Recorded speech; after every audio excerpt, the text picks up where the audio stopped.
Thank you and welcome to the show this morning. The topic this morning is a profile on Clarence Kilcrease.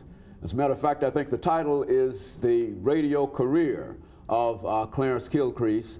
And of course, we have with us to give us that information Mr. Clarence Kilcrease himself. And of course, Clarence, let me welcome you to the show this morning. Thank you, Dr. Haney, and let me say thank you for the invitation. You know, I think, Clarence, you are well known throughout the community and throughout Tennessee, and indeed many other areas outside of community in Tennessee. And so I think it's a real privilege for us to have you here tonight, this morning, to talk about what we consider to be some very, very important information dealing with not only your radio career, but the kind of information and the light that you might be able to throw on exactly how to do certain things dealing with making success in a viable radio career. And so let's start that off by giving you an opportunity to talk about Clarence Kilcrease, to talk about your background, your education, and some of the things that were important in terms of your career, eventually getting you involved in radio. Okay, first of all, my intention was not to be in radio. My intention was to become a minister. All through high school, they were calling me Rev, you know, hi, Reverend, you know. And they almost made me a minister. Somehow, during that time, maybe I sidetracked and I met a young man. His name is Ivy Blair. He's gone now, he's died, but he were interested in radio.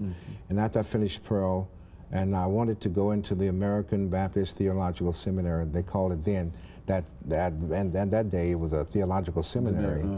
And I inquired about it because I thought I really wanted to be a minister. But this young man came along, man, said he wanted to be a disc jockey. So he said, would you come on and go to the station with me?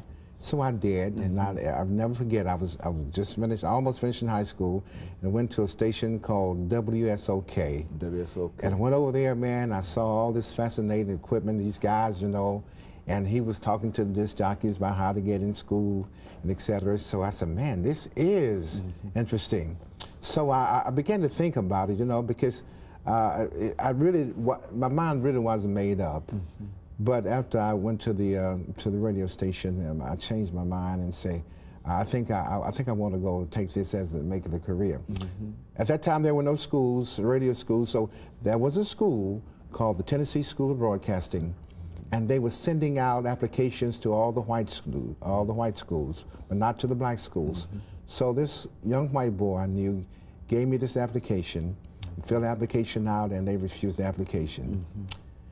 So I said, man, so, you know, it was sort of setback to me, you know, because at that time I couldn't understand it, you know.